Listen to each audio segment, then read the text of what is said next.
Here in Ayin Testament Aleph, we're in the middle of a subject over here. The Beraisa was discussing if someone takes out of Rishus HaYachid a loan document. Ayin Tes Amud Aleph. Oh. I'm starting from Ayin Ches Amud Beis, but we're starting from the beginning of the Ayin Tes Amud Aleph. There was a machlokes in a Beraisa between Rabbi Yehuda and Chachamim. If someone takes out from Rishus HaYachid a paid loan document, it's useless. It was paid already. Tanakama says, since it's useless, you're not chayiv for transferring it. Rabbi says you are chayiv because you could, it doesn't say why. Now, there are different explanations. What's the logic of the machlokes? The first explanation was they're arguing whether a lender is allowed to keep a paid document. Since it was paid already, how could I keep it? I might come to collect the debt after it was paid, and therefore I must destroy it. Rabbi says, no, you can keep it, no problem. That's one explanation. Second explanation is no, everyone agrees you must destroy it. We're not talking about a paid document. We're talking about a document with signatures that no one recognizes these signatures, these witnesses. However, the borrower himself said it's an accurate document. It actually happened. But the borrower says, I paid it. The question is, since we're relying on him that this is a valid shtar, does he have the right to say, but I paid it? Or do we say, no, we trust you that it's a valid shtar. And if it's a valid shtar, then we don't trust you that you paid it, because why did you leave it in the hands of the lender? And therefore you must pay it. So when the Beraisa says it was paid, it doesn't literally mean it was paid. It means to say the borrower claims it was paid. The Rabbanan say it's invalid. You can't do anything with it because once he said it's paid, you can't collect with it. If he says no, so what if he says it's paid? He admitted it's a true shtar, he must pay. He can't say it was paid already. That was the second explanation we said yesterday. Now we're holding by the third explanation. Explanation is that the machlokes is similar to the first machlokes, whether a malva can keep a paid document, a document of a paid debt, but everyone agrees they're not allowed to keep it just like that. The thing is, can I give a receipt instead of returning the paid document? Instead of destroying it, let me give him a receipt and I'll keep the document. Can I do that? Tanakama says no. Now the headache will be on the borrower's head. He has to make sure that the receipt doesn't get lost, doesn't get eaten up by mice or whatever it is. No. Don't give him a headache. Destroy the document.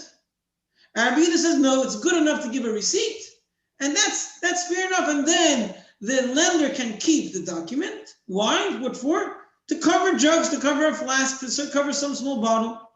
Let's see it inside. It's the first line in Ayin Tes Amud Aleph, the last word on the line.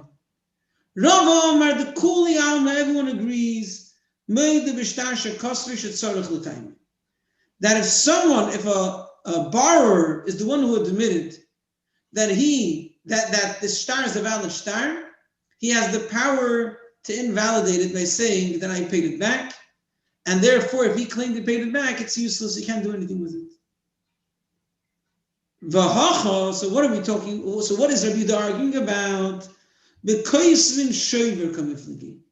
Can you write a receipt instead of destroying the original document? Give me just 1 second. 1 second.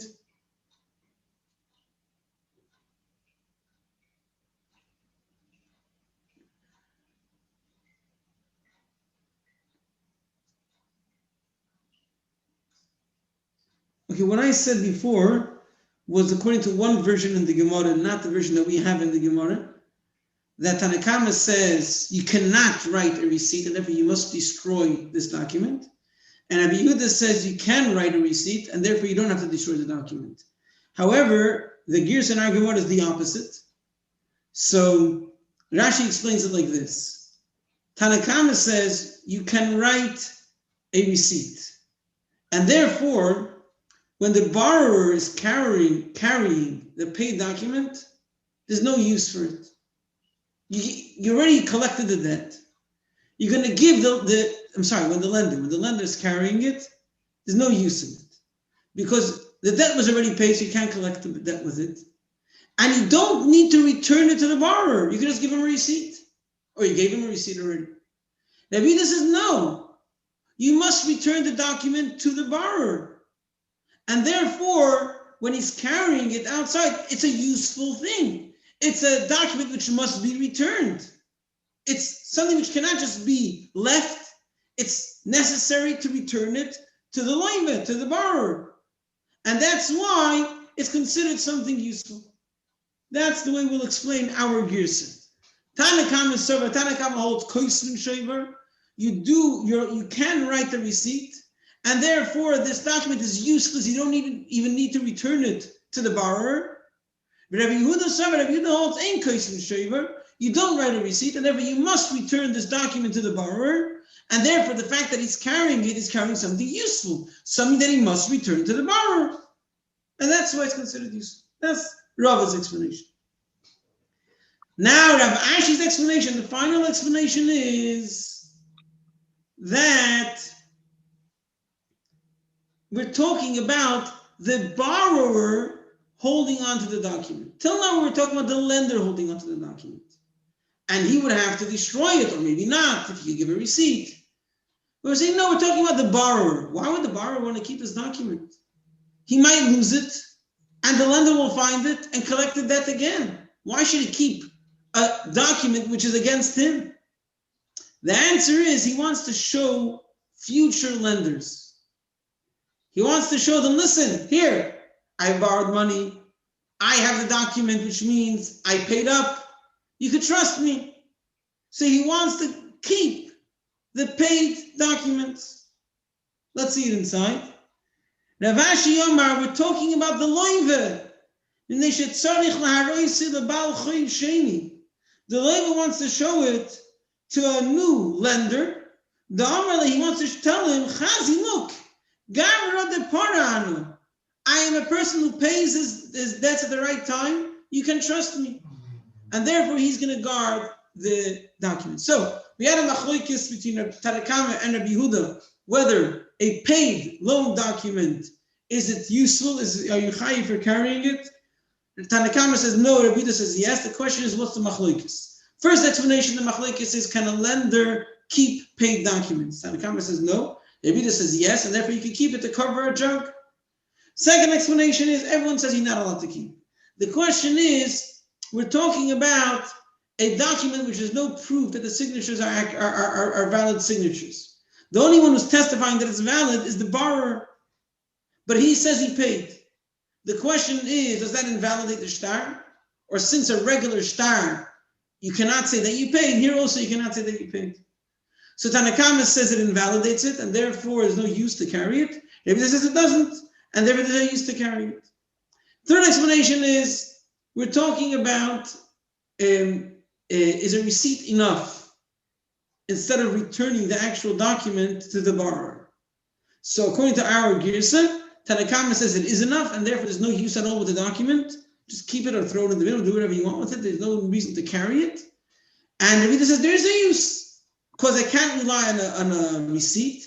The borrower might lose the receipt. It shouldn't be his headache. I must return the document to the borrower. And therefore there's still a use in this document to return it, and therefore I'm chayiv. The last explanation is, we're talking about the borrower holding onto the document. Why would he hold onto the document? He wants to show future lenders that I paid back my debts, and therefore you can trust me. Fine. Excuse me. Why not? Okay. Why not just write on the shtar, paid? Good question. Okay. Good question. Fine. Next. Or we mentioned in the Mishnah that if you carry leather, it has to be large enough to make a pouch for a kameya, for a healing script.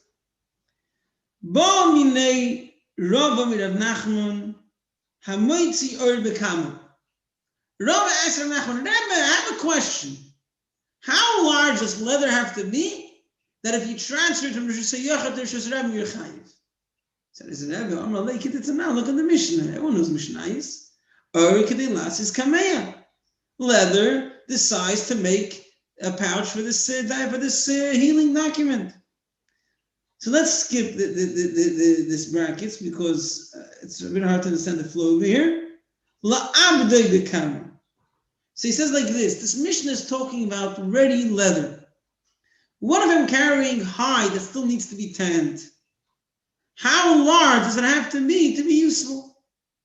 Amar le'leishna, the same size. If prepared leather is useful by the size of making a pouch, then if you still have to prepare it, it'll be the same exact thing. That's what Rabbi Nachman says. We're not taking it. So he asked the Mac, who told you that it's the same thing before tanning and after tanning? So he told the Mac, there's a Mishnah later on. Hamalam bein one who bleaches wool. Vamanapes one who combs. Now earlier, I'm sorry. Vamanapes mulachas. Vamanapes one who combs it. Vatsevea one who dyes it. Vatoi one who spins it. Shiuroi, what's the size? Kimoloi reicha vasita kofel. The size of two spaces. This is called the sit. Between your index finger and your middle finger, the space between is called the sit. Yeah? And a double this size is called a sit hakofel. Sometimes they say measure it in this, if you the space between these two fingers. It's a double sit. That's the minimum useful thread, that if you spin that amount of thread, you're chayiv. And therefore, all the preparations before making that thread will also be the same size. Bleaching it, combing it, dyeing it will be useful for the size of the final thread you want to make. So we see that we measure all the preparations by the final product.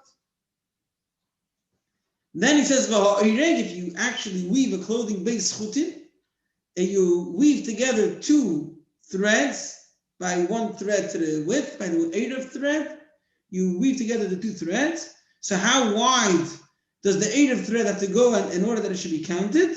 Okay, it sounds like here would only be one of those spaces. One sit, that's already considered weaving. Fine.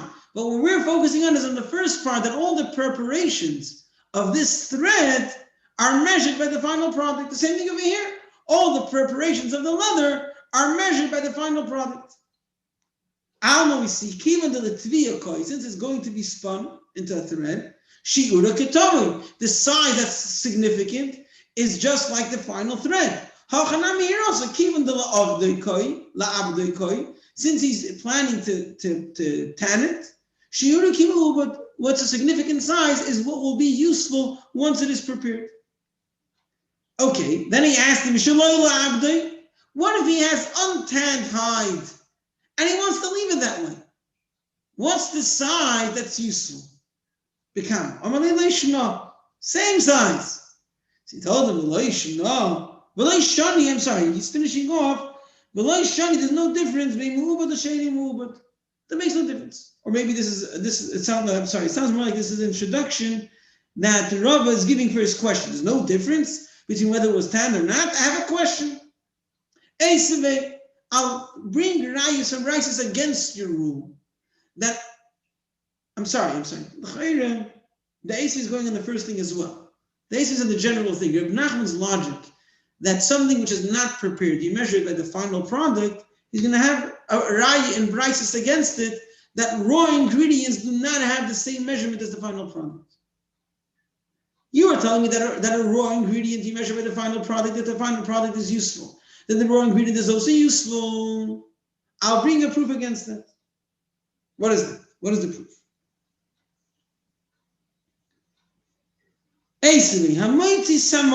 One who carries, one who transfers the ingredients to make samonim shruyim.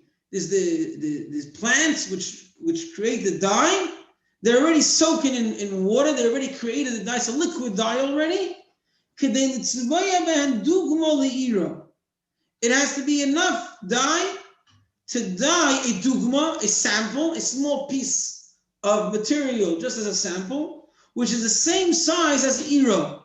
Ira is when you have the Erev thread that you throw in the width, it's all wrapped around a bamboo, but you don't want to get any of the threads stuck into the bamboo, so you stuff the bamboo on both sides with a piece of cloth. So it's the same size. The size that we'd use for a sample is the size that you would use to stuff the whole of this bamboo stick, which is a very small size. One of these ingredients which you're going to make dye from it are not yet soaked in water. They did not create yet the liquid dye. So then it says, Tanan, klipi agoizim, uklipi rimoinim, nutshells. That means the outside nutshells, the green peel, which is on top of the hard shell that we get, the green one on top, the soft one. Uklipi rimoinim, pomegranate peels, stis, upua, these types of plants which you make a dye out of them. Then it has to be enough to create dye that would dye a small piece of cloth that they would put at the top of the net. They would put on top of the hair, it was a net, and then on top of that was a piece of cloth. So that piece of cloth is the smallest cloth which is significant to prepare a dye for. Now that piece of cloth is larger than the sample, larger than the stuffing for the bamboo stick. So we see that raw plants for dye, you need to have more than final prepared liquid dye. It needs to be useful for something larger. So the same thing could be here. Not prepared hide should need a larger size than prepared leather. Says Rav Nachman, no. Or I don't know if it's the Gemara is saying it, I'm sorry. Because they're going to bring a raya from Rav Nachman. I guess the Gemara later answered this question. That's not a question. Why? There, the reason is not because it's not significant unless it's a larger size. It's because technically it's a lot of work in order to cook these plants, in order to make the dye. And people wouldn't bother to do it for a small thing. If they had prepared dye, they would use it for a small thing. If it's not prepared, they wouldn't use it. They wouldn't prepare it for them. And therefore, you need a larger amount for unprepared dye. We learned to explain that Mishnah. The reason is a person doesn't bother to soak some money, the ingredients for dye. If all you want to do is to make a sample or a stuffing for this bamboo stick, I guess it's not such a useful thing, a sample. You don't prepare a sample. You cut up a small piece for a sample. The smallest thing you will dye is the top of this net. However, the pouch is a useful thing. So you would prepare leather for that pouch. Okay. So another question. Seeds that are not edible on their own, they're just seeds for vegetables or for seeds for vegetables. The mikami de zarinu, before you have planted them, it says if you transfer from Rishus HaYachid seeds for vegetables, it's not the size as food, which is the size of a dried fig, it's smaller, but how much? It has to be 5 seeds at least. Once you have planted them and the vegetables actually grew, what's called significant? If you want to fertilize your plants, so how much fertilizer is significant? If you can use it for one plant, one vegetable, one cabbage. Now, one cabbage grew from one seed. So we see that one seed is useful. And nevertheless, when you're going to plant it, you have at least 5 seeds. So we see that before the thing is prepared, the significance is smaller. You must have a larger size for it to be significant. So the same will be here. Although prepared leather, the size is, if it's enough for a pouch for this kamea, but if it's unprepared, it should be maybe larger.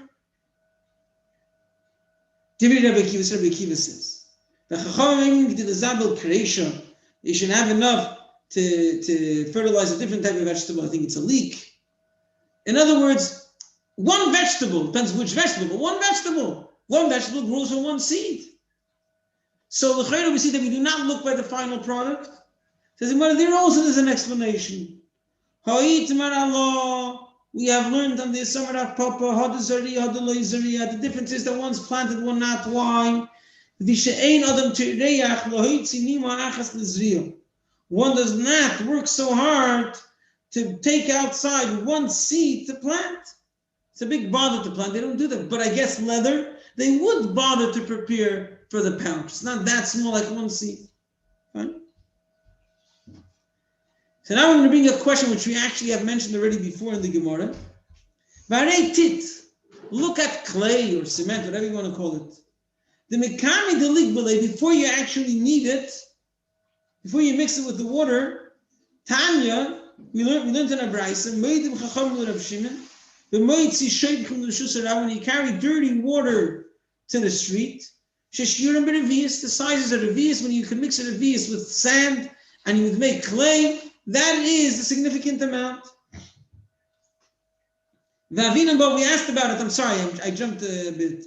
But we asked, what is dirty water useful for? To make clay. So we see that clay, the amount that you would need with a revius is a significant amount, not less. Once you already have needed it, Tani, we learned that if you carry the actual clay, how much is significant? When you want to put it around the opening of the crucible. If you want to put on the opening of the crucible, you want to smear it around, that's considered significant, which is very small. It's less than a revius. So we see that there's a difference between prepared clay and unprepared clay. Says again, there also the reason is not because the significance is different, but kedam moran, as we explained earlier, a person won't work so hard. It's a hard work to prepare clay, and if it's just for such a small amount, he wouldn't do it. He would just use prepared ones. But again, by leather, it's enough of a significant thing and a significant size that people would bother to prepare. Tashma. So now we're going to see a proof l'chayra differently. A clear proof about leather. Yeah? That leather, if it's not prepared, maybe at least this will just disprove the last part. When it's not meant to be prepared, we want to leave it this way, then it has a different size. So how could Rav Nachman say that it's all the same size? We have a clear brayso which says, not a brayso, a clear statement of the older Amiroim that say that that's not the same size. Tashma, come in here. There are three types of hide, of skin, whatever you want to call it. Matzah, as we'll see soon what that means. The chipa, the difter. Matzah k'mashmoy. Matzah means tasteless. Nothing was done to it. It's just the way it is. It's original. No additions. So the same thing will be over here. The loy moliach, they didn't salt it. The loy kamiach, they didn't put any flour on it. That was part of the process. The loy ofitz, they would put a certain type of some juice of a certain type of fruit. What is it called? Achotzim. I don't know the translation. Again, I didn't get a hold of the English Gemara. Someone could help me. It's gall nuts. Again? Gall nuts. Gall nuts? Yeah, Gall. Gall nuts. So the liquid of the gall nuts are used to prepare leather. And this was not done. They didn't put salt, they didn't put flour, they didn't put this nut liquid. Now, the kama shiura, how much of this plain, original skin, hide, how much is considered significant? Tani Rav Shmuel bar Yehuda, Rav Shmuel bar Yehuda said a brayso. Kedei lotzur boy mishkoilas ktana. you want to wrap the smallest weight. They would have those lead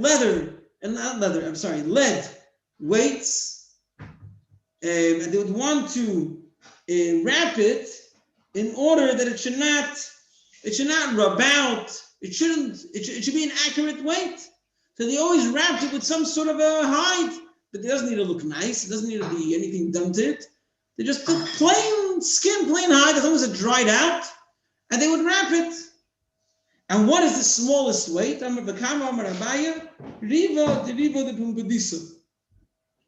a measurement called a litra. That's called a riva. It's a quarter of a larger measurement. I don't remember which one. And a quarter of that litra. So again, I don't know the exact translation to today's measurements, to today's weights. I'm sorry. Someone could maybe help me. But this is the smallest weight that they would use, and they would wrap it with this unprepared hide. Fine. Next, chippah. Chippah is a second class leather. The moliach, they have salted it. V'loi komiach, they didn't put any flour. V'loi ofitz, they didn't put this nut juice. Yeah. So v'kama shiuroi kedetanan. That's what the Mishnah is talking about. Or kedelasis kameya. This is what we make leather out of. You don't what do you call it? You don't write anything on it. You use it as a pouch, and they would use it as a pouch for this kameya, which is smaller than the smallest weight, than this quarter of a litra, since it's something more important that even if it's smaller, it's significant. Then the final thing is diftera, which is the moliach v'kameach. You have salted it, and you have put flour of loy ovas, but you did not put this gall nut juice. So I'm sorry, so it's one less than proper parchment.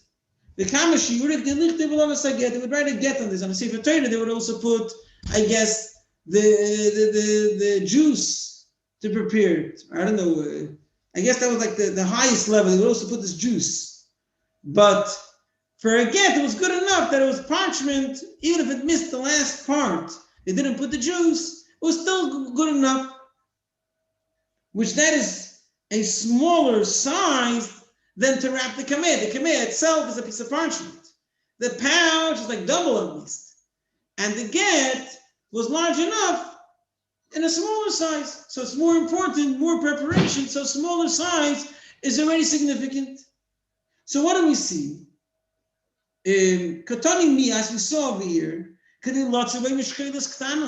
that if it's not prepared, then it has to have a larger size to wrap this weight. That it's the smallest weight is a certain weight which is larger than the pouch of a kameya. Says the Gemara, when we're talking about, when we say matzah, when we say that it's not prepared, we don't mean that it's totally not prepared. We mean the bishula, it's wet, it's moist, it didn't even dry out.